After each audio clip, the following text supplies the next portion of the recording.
There's a plane waiting for us to take us to Miami in an hour. All right. Don't make a big thing about it.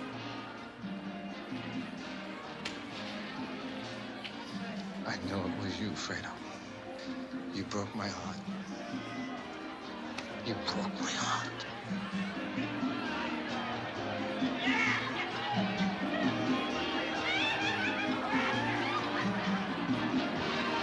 Films, and one of them is a MacGuffin.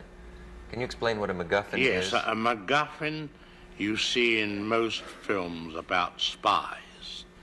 It is a thing that the spies are after. In the days of Rudyard Kipling, it would be the plans of the fort on the Khyber Pass.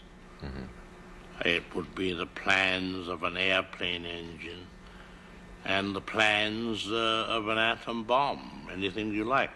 It's always called the thing that the characters on the screen worry about, but the audience don't care.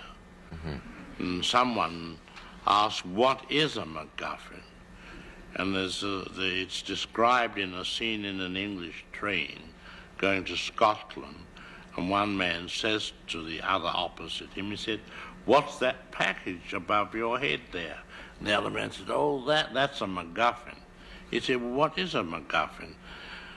He said, well, it's an apparatus for trapping lions in the Scottish Highlands. The man said, but there are no lions in the Scottish Highlands. He said, then that's no MacGuffin. You've never been out of Boston? Nope.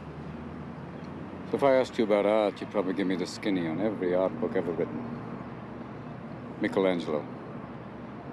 You know a lot about him. Life's work, political aspirations, him and the Pope, sexual orientation, the whole works, right? I bet you can't tell me what it smells like in the Sistine Chapel. You never actually stood there and looked up at that beautiful ceiling. Seen that. If I ask you about women, you probably give me a syllabus of your personal favorites. You may have even been laid a few times.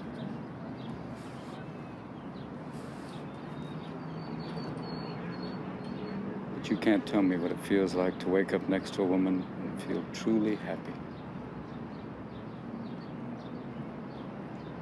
You're a tough kid. I ask you about war, you probably throw Shakespeare at me, right? Once more into the breach, dear friends. But you've never been near one. You've never held your best friend's head in your lap and watch him gasp his last breath looking to you for help. I ask you about love, you probably quote me a sonnet. But you've never looked at a woman and been totally vulnerable. Known someone that could level you with her eyes. Feeling like God put an angel on earth just for you. Who could rescue you from the depths of hell. And you wouldn't know what it's like to be her angel. To have that love for her be there forever. Through anything. Through cancer. And you would know about sitting up in a hospital room for 2 months, holding her hand, because the doctors could see in your eyes that the terms visiting hours don't apply to you. You don't know about real loss, because that only occurs when you love something more than you love yourself. I doubt you've ever dared to love anybody that much.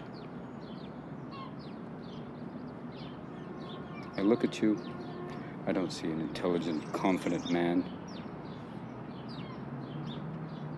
I see a cocky, scared, shitless kid. But you're a genius, Will. No one denies that. No one could possibly understand the depths of you. But you presume to know everything about me because you saw a painting of mine. You ripped my fucking life apart. You're an orphan, right?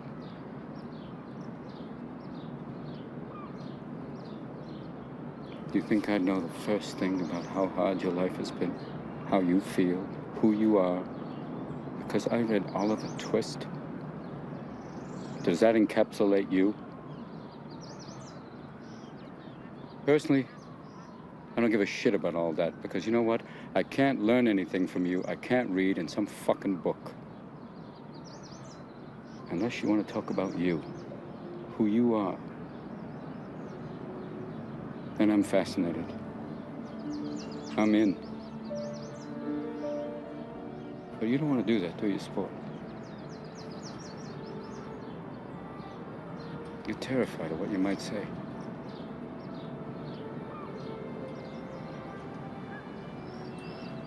Your move, Chief.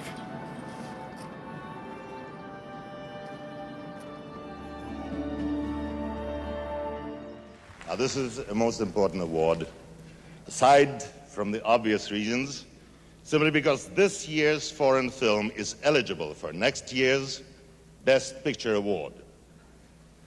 The nominations for Best Screen Language films are Day for Night, France; The House on Chalucha Street, Israel; L'Invitation, Switzerland; The Pedestrian, West Germany; Turkish Delight, Netherlands. Thank you. And the winner is France for Day for Night.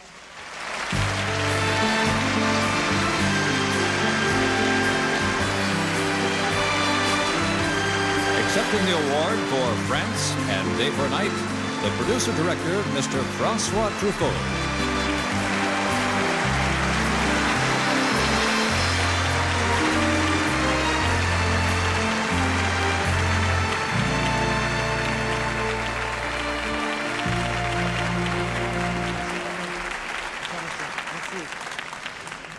Merci beaucoup. I need Jean Kelly. I am very happy because why? Because Day for Night is a film about show people. You are, all of you, movie people. Because that, I think this prize is yours. But if you agree with me, I will keep it for you, all right? Thank you. Did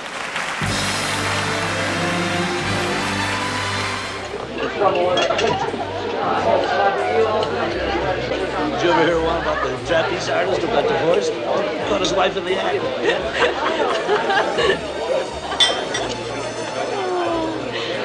It's terribly funny. Yeah, it's been terribly funny for about 20 years.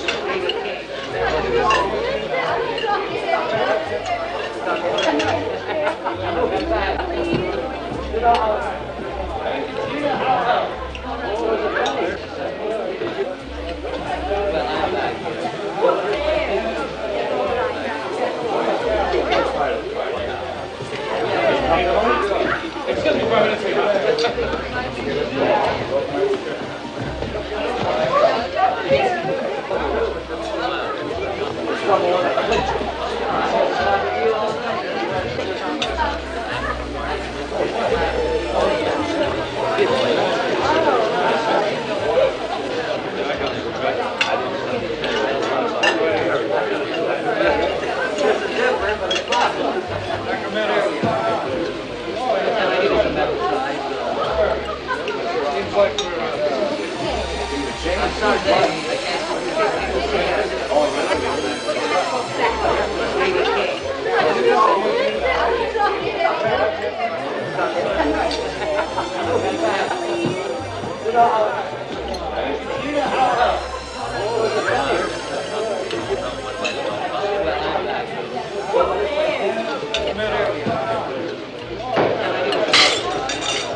Jag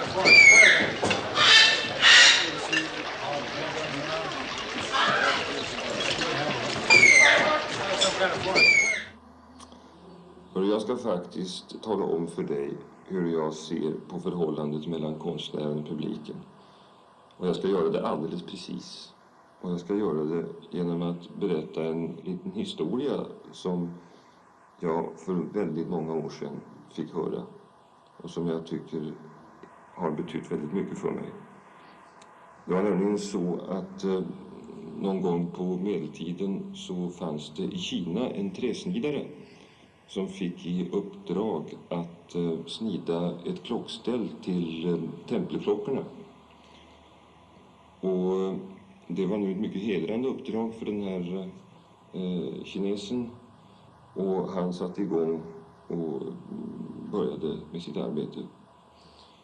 Och medan han höll på och snidade så kom han att tänka på alla de pengar han skulle tjäna på det här klockstället.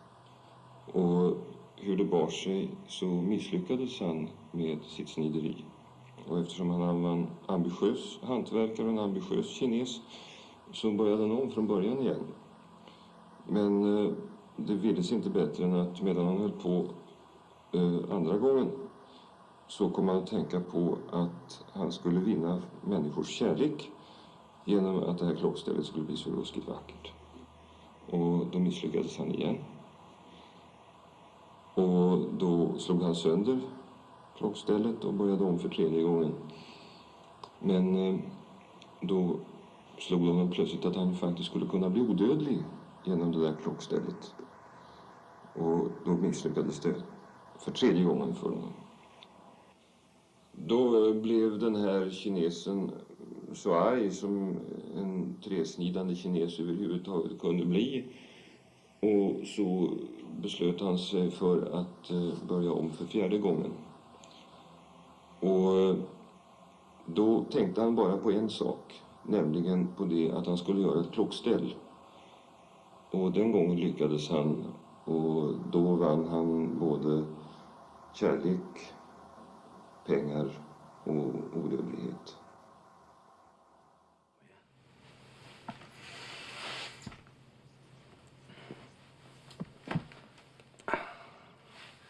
This watch I got here was first purchased by your great-grandfather during the First World War. It was bought in a little general store in Knoxville, Tennessee. Made by the first company to make wristwatches. Up till then, people just carried pocket watches. It was bought by private doughboy Orion Coolidge on the day he set sail for Paris. This was your great-grandfather's war watch, and he wore it every day he was in that war. And he'd done his duty, went home to your great-grandmother, took the watch off, put an old coffee can, and in that can it stayed till your granddad, Dane Coolidge, was called upon by his country to go overseas and fight the Germans once again. This time they called it World War II. Great-grandfather gave this watch to your granddad for good luck. Unfortunately, Dane's luck wasn't as good as his old man's. Dane was a Marine, and he was killed, along with all the other Marines at the Battle of Wake Island. Granddad was facing death. He knew it. None of those boys had any illusions about ever leaving that island alive, so 3 days before the Japanese took the island, your granddad asked a gunner on an Air Force transport named Wanaki, man he'd never met before in his life, to deliver to his infant son, who he'd never seen in the flesh, his gold watch. 3 days later, your granddad was dead, but Wanaki kept his word. After the war was over, he paid a visit to your grandmother, delivering to your infant father his dad's gold watch. This watch.